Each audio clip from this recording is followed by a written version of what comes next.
Hello, everyone, and thank you for the opportunity to speak today at this conference. It's my pleasure to be here. My name is Pete Lindstrom. I'm Vice President of Security Strategies, and I'm here to talk to you today about the two sides of digital trust and digital transformation. I have to say I've been around the block in cybersecurity. I have over 25 years of experience, and this topic, when I started conducting the research, really turned into one of the most challenging topics. Because not only were we talking about cybersecurity related controls, which we all, when you sit for example, the CISSP exam or that sort of thing, but we're also talking about human behavior. And when you think about all the different ways humans interact with each other and decide whether to trust or not to trust folks, it really pays to go back into the research and understand how human beings make those decisions in the real world, how they used to make those decisions prior to technology and how things have changed. So that's really what I'm here to talk about is how have things changed in the past 30 years, really, as humans have taken to the online world and decided to interact and create,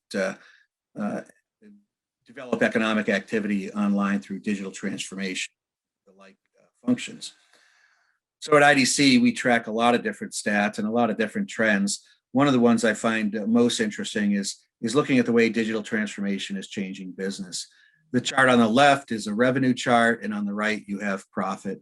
And what we've done is we've categorized or classified enterprises into three different personas or capabilities. The first on the green line are the digitally mature folks that have fully embraced digital transformation as an enterprise and really are driving the value to their organization. The second line, the greenish line, are the digitally determined. These are folks that really are working hard, but they're still not quite there yet. And finally, the red line are those folks that really are kind of stagnant in their digital activity. It's not a strategic activity for them. And so you can see that their growth is flat. So when we think about digital transformation, we can clearly demonstrate that digital transformation is changing business in lots of ways. But what does that mean? What does trust have to do with it? How do we think about trust in the age of digital transformation? Well, Kenneth Arrow is a Nobel laureate who made this claim in 1972, which was essentially that virtually every commercial transaction must have an element of trust. And if you think about it, it makes sense. How often are you transacting with folks that you don't trust? Now, at very low risk kinds of environments, you might be fine with going at spending $1 for a cup of coffee in lots of different places. But as the transaction value and the impact and value being driven to your organization increases, you certainly need to develop trust in your environment. In fact, so much so that it's my assertion that digital trust is the economic driver of digital transformation. That is, if you don't have a level of trustworthiness associated with your environment such that potential customers and prospects will interact with you and drive business, then they're not going to do it. You need that trust. And we see that gradually over time as in the online world, as for example, Amazon comes up with its real name program, and folks talk about trustworthy computing in their environments. It's easy to see at the highest levels where the need for trust is important. I would suggest for long-term viability and economic value, you need to continue that trust in all circumstances. But the first thing we need to do if we're going to start talking about trust is understand what it's all about. How can we define trust? I pulled this definition out of the Oxford Dictionary of Trust. That is a truster, a trust scenario is a truster A that trusts or judges the trustworthiness of a trustee B with regard to some behavior X in context Y at time T. That is, there are so many different variables that go into that final decision whether to trust someone or not and whether to transact with them, that you really have to pay attention to the different personalities involved and different constituencies involved. Typically in the business world, we have individuals that must interact with us. We interact with others as individuals as well. And we have to decide collectively when we're in a business, whether to trust other businesses. And not only that, but overall, we have the government who is driving economic growth and economic activity in ways that they hope will ensure trusted transactions. So they have a set of laws and governing regulations and the like to protect folks. So as we think about individuals making their own personal decisions, and then businesses, which is a collection of individuals making decisions, and the government kind of overseeing the entire activity, we can see that there's a lot of complexity associated with those variables: behavior X, context Y at time T. And so it's a wonder we get anything done, for that matter. And not only that, but not only if you believe you are the truster A trying to trust someone else, but that other person who is a trustee B needs to trust you back. More often than not, these transactions and relationships are bidirectional and actually multi-directional in ecosystems and the like. You have to really understand the trustworthiness in the environment. So not only does it make for a messy slide as you try to identify the individual relationships, but the individual transactions that we go through day in and day out can really be affected here. It turns out that after 50 years of research, the academics have come to some conclusions about the elements of trust, and they've defined 3 different elements that really make up the nature of trust. They've tried dozens, by the way, and have tried to validate dozens over time and come up with consistent ways, but have not been able to do it. It all boils down to, at least for right now, these 3 elements. The first is ability. That is competence. Can you actually do the job that someone wants you to do? Can you deliver the product or service that someone wants? And they make that decision based on your ability, and your competence is another word that's used frequently here. The second element is integrity. And that is, are you going to provide what you say you're going to provide? That level of integrity is not about, ability doesn't mean you need to have the best skill all the time, but the integrity comes into play when you might decide or define things that you can't do for folks. And so you should do what you say you're going to do and perform in that way, in a way that makes sense.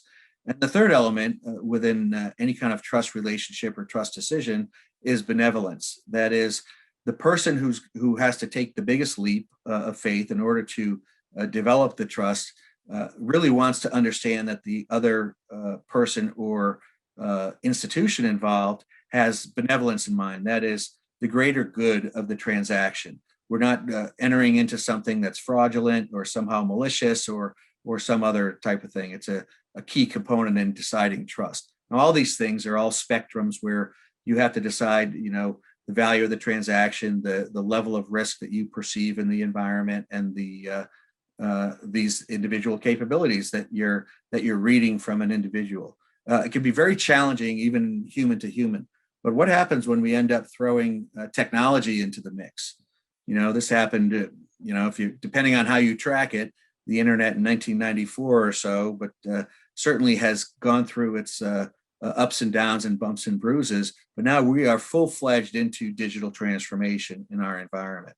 And so the world has opened up in a way that we had never seen prior to the use of technology and the internet and the like. And that opens up the opportunity for relationships among people that have no idea who the other person is or what they're about. They can't develop the human relationships that we're so used to. It's very common for you folks to judge me as you evaluate the characteristics that I provide, the color of my skin, the color of my hair, my gray hair, the nature of my relationship, where you think I'm from. Some of you are probably on LinkedIn looking at my LinkedIn profile, and you're gathering all this information to decide how important it is for you to trust me in your environment. In the technical world, we can't always do that. We have to really kind of go, okay, well, we make judgment calls day in and day out as humans, and it's not that hard, honestly. Even with all those messy lines, we do a pretty good job of it.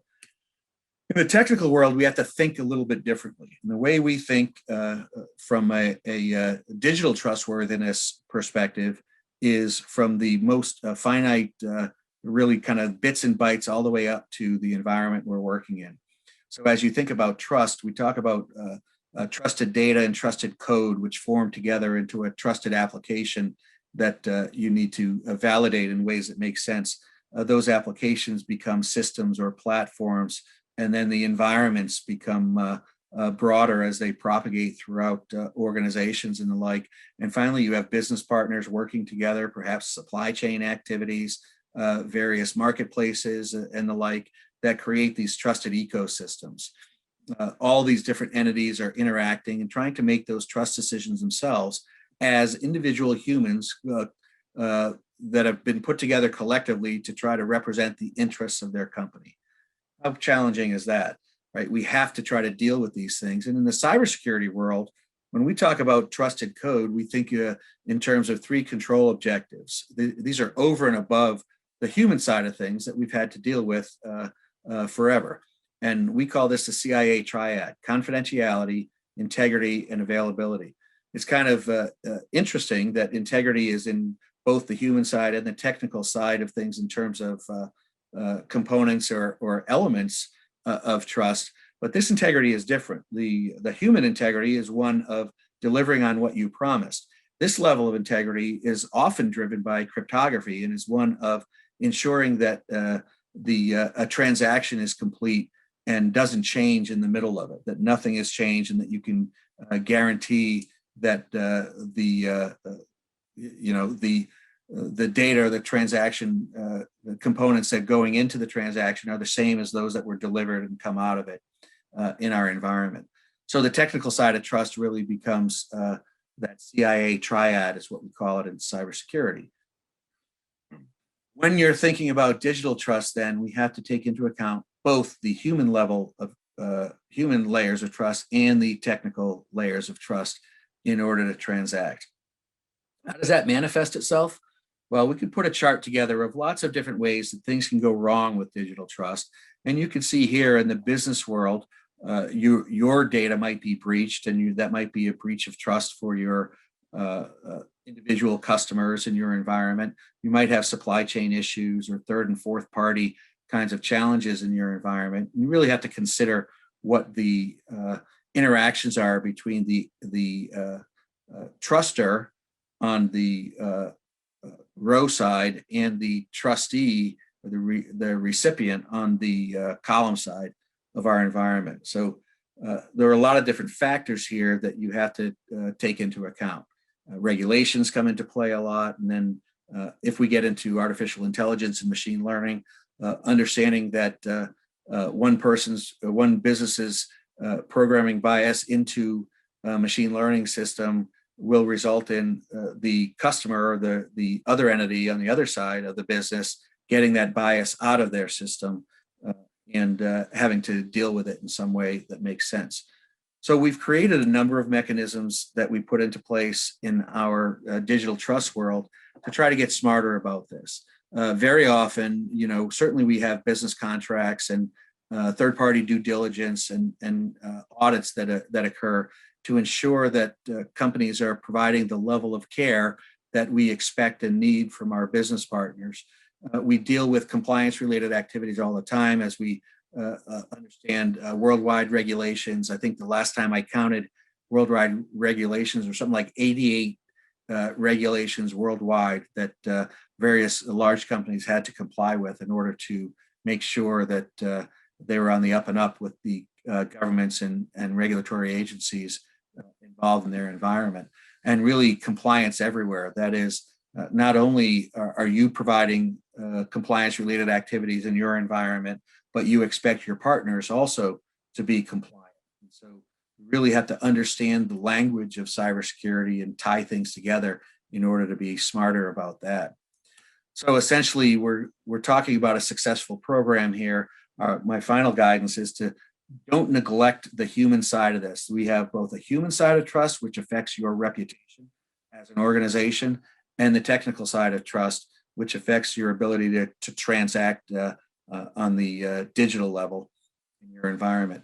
Always think of building out overall programs that incorporate that competence, integrity, and benevolence. These days, the ESG movement with environmental, social, and governance activities are very important for organizations to drive their reputation into ways that make people want to trust them. On the technical side, we have that confidentiality, data related integrity, and availability of the CIA triad that we want to make sure that we're complying with, and we're demonstrating to our business partners the value of our programs in order to give them a sense of confidence that they can trust us in our environment. One of the key mechanisms for doing this is to define your control flow of your relationship. Whatever your technical relationship might be is really important to identify the individual controls at that transactional level that provide the protection you need for these business relationships and economic growth to prosper in our environment. Very often on the cybersecurity side, we want to align our functions with a control framework. In the US, NIST cybersecurity framework is a huge control program. It's being adopted worldwide as well. And of course, we have the ISO 27000 series. There are a handful of other control programs as well that are useful for cybersecurity programs. And I highly recommend aligning your security program with those programs in order to get smarter about your business. I really appreciate your time today. Thank you very much. And I hope you have a great rest of the conference. Thank you.